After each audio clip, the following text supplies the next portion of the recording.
What's one family saying or phrase you heard growing up that still sticks with you? I should have known something was off the moment my father called me, asking me to come over for a family dinner without giving me any details, because in all the years I had been adult enough to pay my own bills and handle my own life. That tone he used always meant trouble, a combination of manipulation and control disguised as concern, and I remember sitting in my car for nearly 10 minutes before even stepping inside,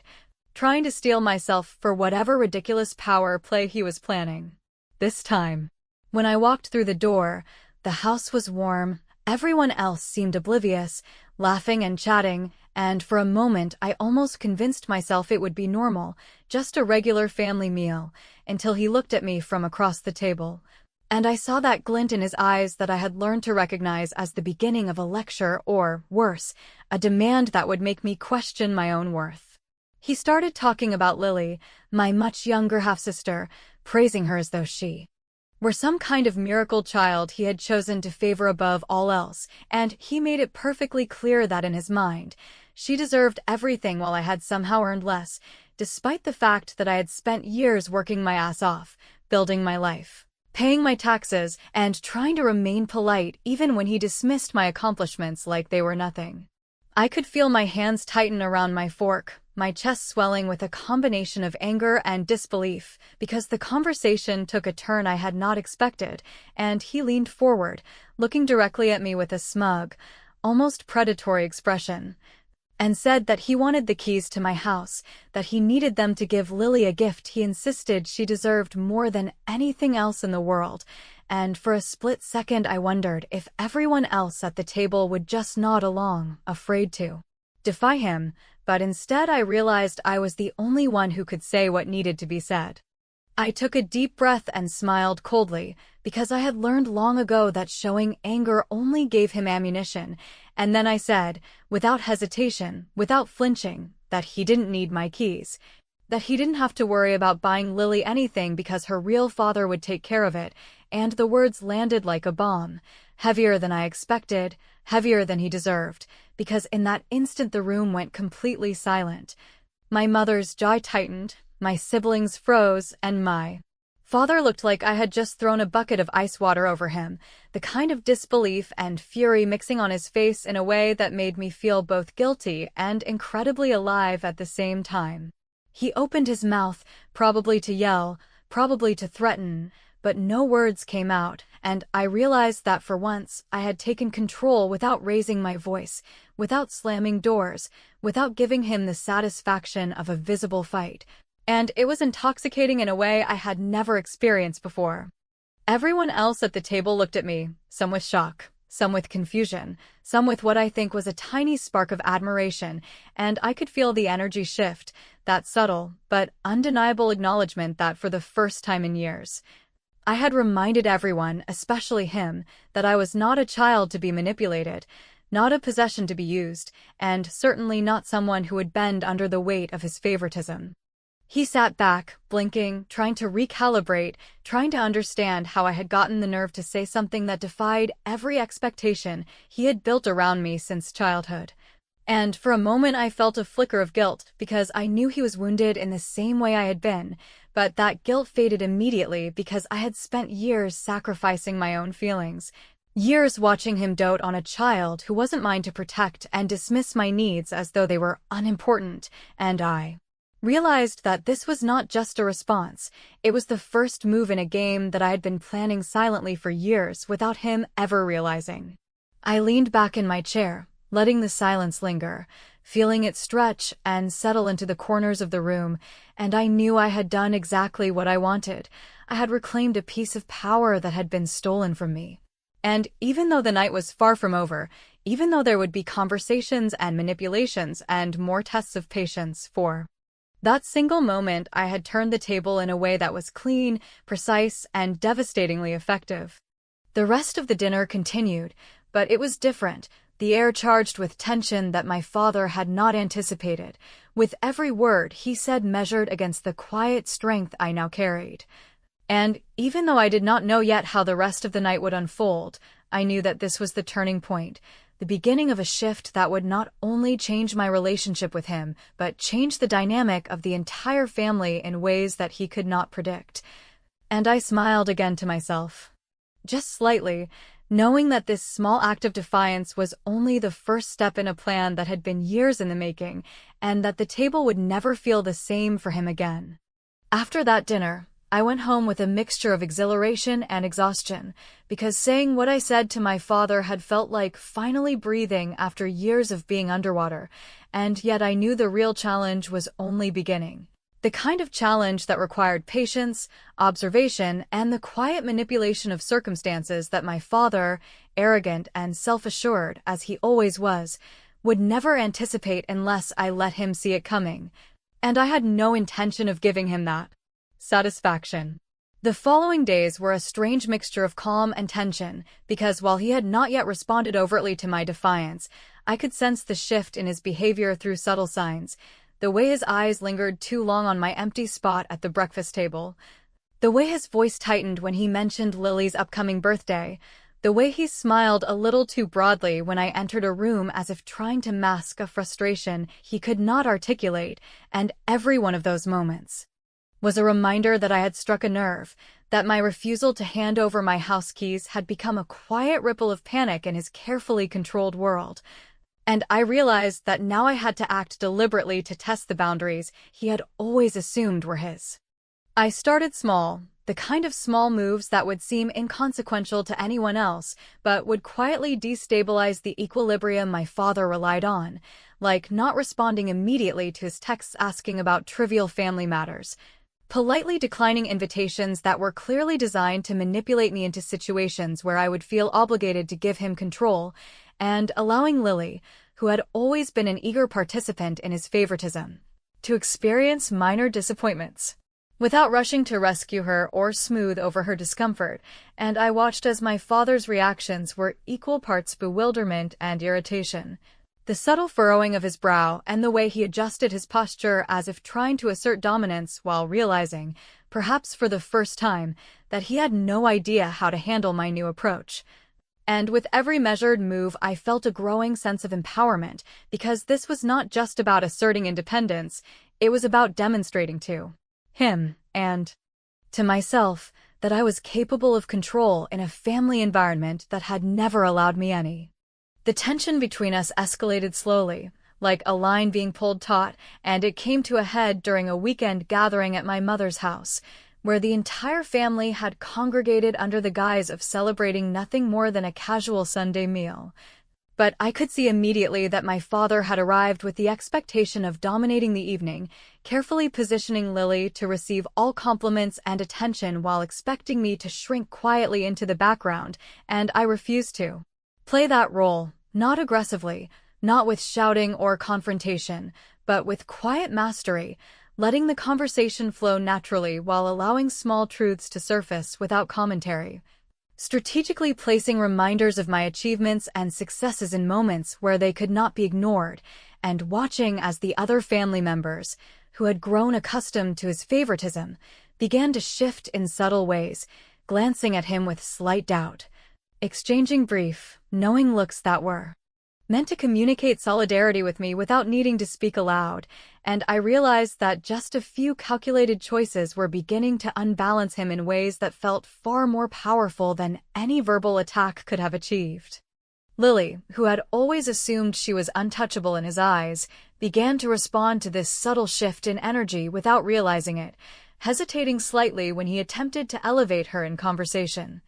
answering my questions with less certainty and more deference, and I felt a cautious satisfaction at seeing her begin to perceive the cracks in the facade of favoritism, not through my words, but through my controlled presence.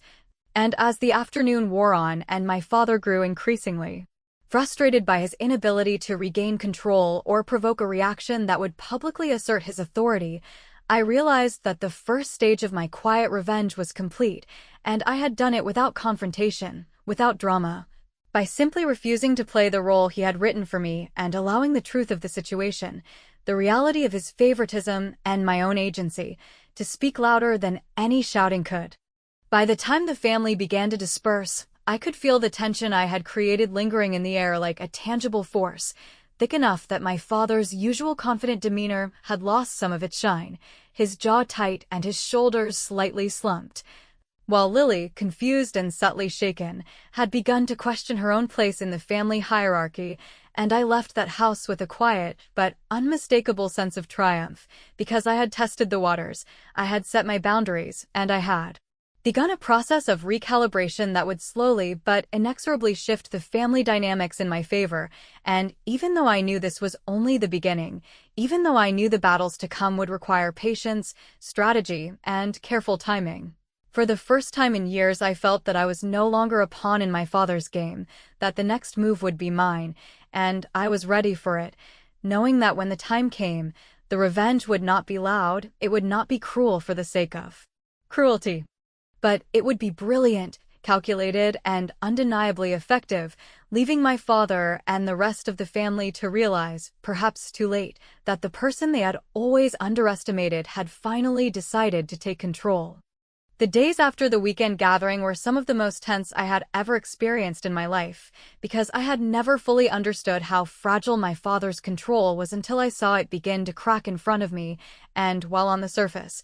the house remained quiet, the undercurrents were impossible to ignore, the subtle glances exchanged between my siblings and even my mother when he began to lecture about trivial matters, the way Lily hesitated when he tried to elevate her status in conversation, and the almost imperceptible tightening of his lips as he realized he could no longer manipulate the atmosphere without interference, and in those quiet moments, I realized that my revenge did not need to be loud or aggressive. It only needed to be clever, deliberate, and perfectly timed, because I had learned that the best way to win against someone who thrives on control is to allow them to feel impotent without realizing it immediately, to make their failure a slow and undeniable realization rather than an explosive confrontation. I began to plan, not in the dramatic sense, but with careful observation and attention to detail, cataloging every situation in which he had exerted dominance over the years and identifying the ways in which I could subtly reverse them without creating the appearance of retaliation. Because I understood that overt acts of rebellion would only be dismissed or turned into arguments, whereas quiet, deliberate actions would leave an imprint that could not be erased, and one of the first opportunities came when he attempted to insert himself into a financial decision I was making regarding my house, casually assuming he had the right to comment, to influence, to pressure me into bending to his will, and I simply nodded, smiled, and said nothing, letting the conversation hang with the implication that I was listening, but not planning to follow his guidance, and I watched as he struggled to find footing, shifting from persuasive argument to subtle guilt-tripping to thinly veiled threats, none of which had the intended effect, and in that moment, I felt a surge of satisfaction that was almost intoxicating, because for once, the power dynamic had flipped entirely without a single raised voice. I started to use small, indirect methods to undermine him in ways that would leave him questioning himself rather than me. For instance, I invited my mother to join me for errands, quietly suggesting she accompany me in decisions where he would normally insist on interference, and I noticed the way she hesitated for a moment before realizing that she had never been allowed a voice in these situations without him. And by simply allowing her to participate, subtly steering her opinion in a way that aligned with my interests, I began to gather allies in a space he had always assumed was uncontested territory, and the look of frustration that crossed his face when he realized I was no longer isolated, that I had created a small network of influence within the family, was the kind of satisfaction that could not be replicated with confrontation or anger because it was clean, precise, and completely unexpected. Lily, sensing that the dynamics had shifted, began to respond differently to my presence, not with hostility, but with a tentative curiosity. And I recognized that she was trying to navigate a space she had always assumed was solely hers to dominate, and instead of confronting her or attempting to assert power overtly, I chose to engage her quietly, asking questions, listening to her responses, allowing her to feel included while simultaneously highlighting subtle truths about responsibility and consequence that her father had never addressed, and as she processed these contradictions, I could see the uncertainty grow in her demeanor, a subtle hesitation in her confidence. And I knew that by allowing her to experience small failures under observation, I was not only leveling the playing field, but preparing her to understand, in her own way, that favoritism alone could not sustain authority. By the time the next family gathering arrived, I had already executed several quiet maneuvers that had gone unnoticed by anyone but me, each designed to test boundaries, observe reactions, and expose weaknesses. And when my father attempted to assert himself in conversation, positioning Lily to receive accolades while expecting me to remain silent, I responded with measured calm, interjecting with questions and reminders that drew attention to responsibilities and consequences in ways that made the room collectively pause, and I could see the shift in perception happening subtly, the way his shoulders tensed, the way his eyes darted around as if searching for support that was no longer guaranteed.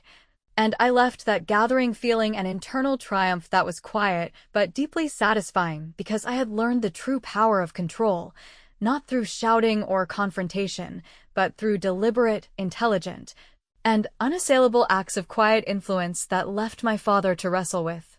The realization that the person he had always assumed powerless was now the one holding the cards in ways he could neither ignore nor undo, and I smiled to myself, knowing that the first threads of the ultimate plan were weaving together perfectly, and that the moment when the final move would reveal itself was getting closer every day. The tension in the house reached a level that was almost tangible in the days following the weekend gathering, because I had begun to notice that my father's usual calm authority was slipping in subtle but unmistakable ways.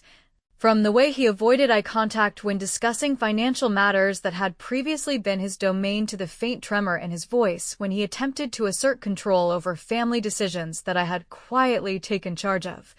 And I realized that the time had come to escalate my strategy, not recklessly or with anger, but with precise, deliberate actions that would force him to confront the reality that his grip on power had weakened and that the people he had always counted on to reinforce his authority, including Lily and even my mother, were beginning to see me in a different light, as someone capable of not only independence, but the kind of clever manipulation and strategic thinking that would allow me to turn his own favoritism against him in ways he could neither anticipate nor reverse. The first opportunity arose when I received a call from the real estate agent regarding a property that I had been considering for months, a property that my father had always assumed I would never manage to afford on my own. And instead of asking for his input, seeking his approval, or allowing him to dictate terms as he had done countless times in the past, I decided to take full control of the situation, scheduling appointments, reviewing contracts, and negotiating terms without consulting him. And when I mentioned casually at dinner that I had made an offer that had been accepted, the silence that fell over the table was immediate and profound, the kind of silence that communicates shock, disbelief, and the slow dawning of the realization that his assumptions about power and influence were no longer valid. And in that moment, I could see the edges of his carefully maintained composure begin to fray, because he had expected me to ask for guidance, to defer, to fail in some small but visible way, and instead I had demonstrated competence and independence in a way that could not be dismissed or belittled.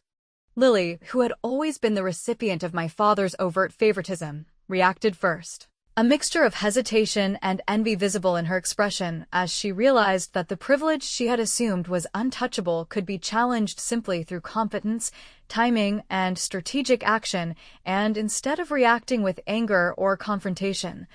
I chose to highlight her strengths in a way that subtly redirected attention, complimenting her on her own achievements while contrasting them quietly with the reality that success was not guaranteed by being his favorite, and I noticed that this subtle juxtaposition planted seeds of doubt in her mind,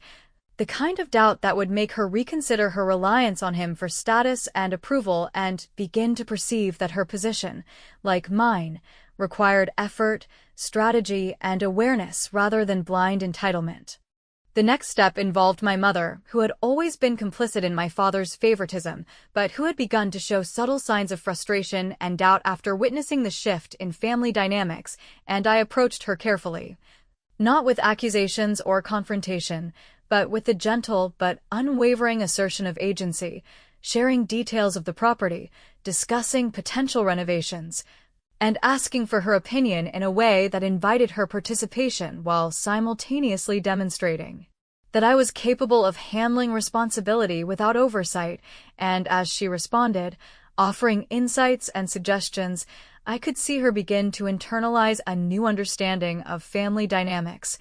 that her role did not have to be defined by favoritism, fear, or compliance, and that her voice could be heard in meaningful ways without triggering conflict or judgment.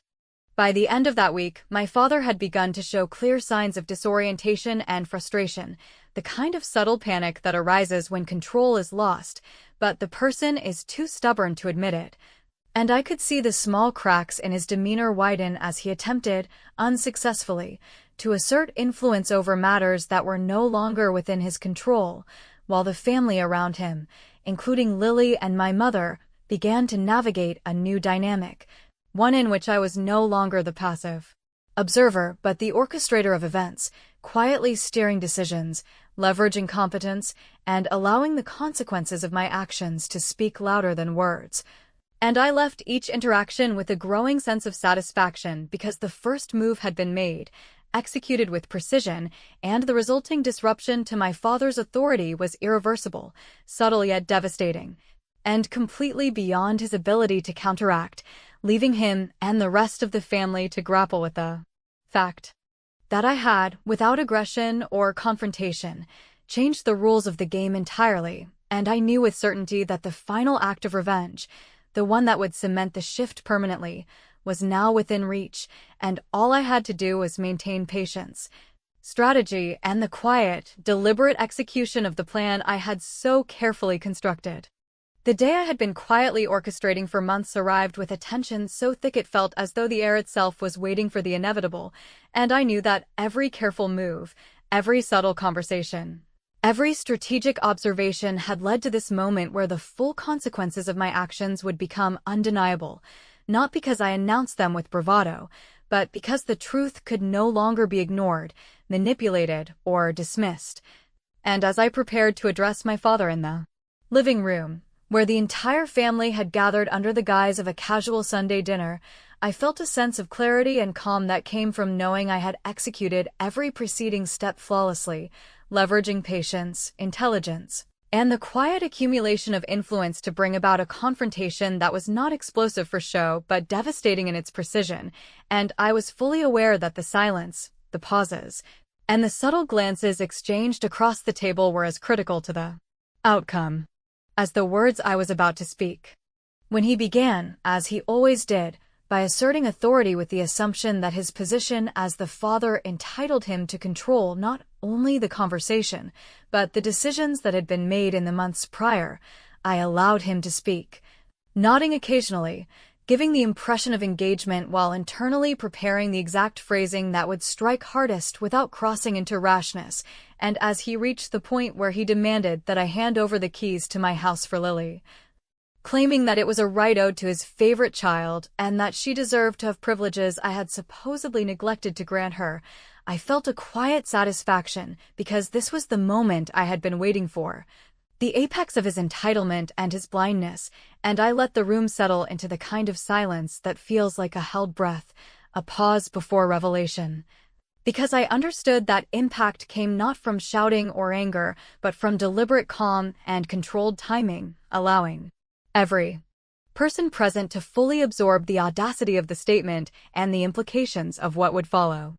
I smiled, deliberately measured, and spoke clearly, with a tone that conveyed nothing but truth. "Don't worry, her real father will buy her one," and as the words left my mouth, the room fell into a silence so complete that it was almost physically uncomfortable. The kind of silence that communicates shock, disbelief, and the dawning recognition that the assumptions, privileges, and manipulations that had gone unchallenged for so long were now utterly irrelevant because the situation had been reframed in a way that no one could contest, not even my father, and I watched as his expression shifted from confusion to disbelief, his lips tightening, his hands fidgeting in a way I had never seen before, while my mother, who had been quietly observing, began to smile subtly, a smile that carried the relief and satisfaction of someone who had been quietly waiting for the inevitable consequences of his arrogance to finally manifest. Lily, frozen for a moment, visibly processed the truth that her position, her assumed entitlement, and the favoritism she had relied upon were suddenly meaningless because her father's influence could no longer dictate reality. And as she realized the truth, her eyes betrayed a mixture of shock, anger, and the first glimmers of humility, the kind that comes only when someone recognizes that the world does not bend to entitlement, and I understood that my quiet, patient manipulations over the preceding months, allowing her to experience small failures, guiding my mother's influence, asserting competence in decisions he had expected to control, had culminated in this singular moment where the truth was undeniable, irrevocable, and cleanly delivered without a single raised voice or confrontation that could be dismissed. My father attempted to recover, fumbling through excuses, rationalizations, and subtle threats, but the impact of the statement, the perfect timing, and the complete control I had exercised over the dynamics of every previous interaction rendered his attempts meaningless, leaving him to wrestle with a defeat that was both personal and public. A defeat that was not delivered through cruelty, but through intelligence, strategy, and the meticulous execution of patience, observation, and subtle manipulation. And as I watched him process, realizing that his authority was no longer absolute and that the family's perception had shifted irrevocably, I felt a profound sense of satisfaction, because finally, after months of careful planning, quiet victories, and strategic positioning, the table had turned entirely, and I had won without compromise, without rash action, and in a way that would be remembered by everyone present not as an act of malice, but as a brilliant, perfectly executed reversal that could not be undone.